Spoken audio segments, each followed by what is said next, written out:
প্রতিমা বিসর্জন, মা বাড়ি ছেড়ে চলে যাবেন। সো এই সময়টা আমরা সবাই সিঁদুর খেলা করি মায়ের বিসর্জনটা দেওয়ার জন্য। সবাই আনন্দে মেতে উঠি। মা যেহেতু বাসায় আসেন, সেইভাবে আমরা মাকে যতদিন বাসায় থাকেন ওভাবে আনন্দে মেতে থাকি। আর বিসর্জনে মায়ায় আমরা ভেসে বেড়াই সবাই মিলে। এই আনন্দে আমরা সবাই মিলে সিঁদুর খেলা করে।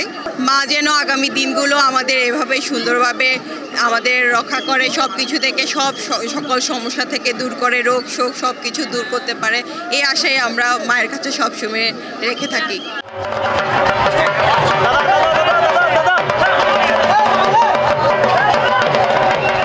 সবসময় আছে অরাজকতা সৃষ্টি, সবসময় আতঙ্ক কাজ করে।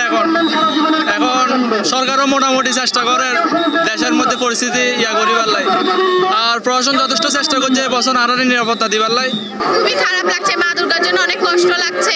প্লাস আমরা এতদিন মজা করেছি, কবে যে এত দিনগুলো তাড়াতাড়ি চলে গেল এটা ভেবে অনেক খারাপ লাগছে। আমার চাওয়া পাওয়া হচ্ছে আমার সামনে আমি এইচএসসি পরীক্ষা দিব, আমি মা দুর্গার কাছে এটাই চেয়েছি যাতে আমি একটা ভালো রেজাল্ট করতে পারি।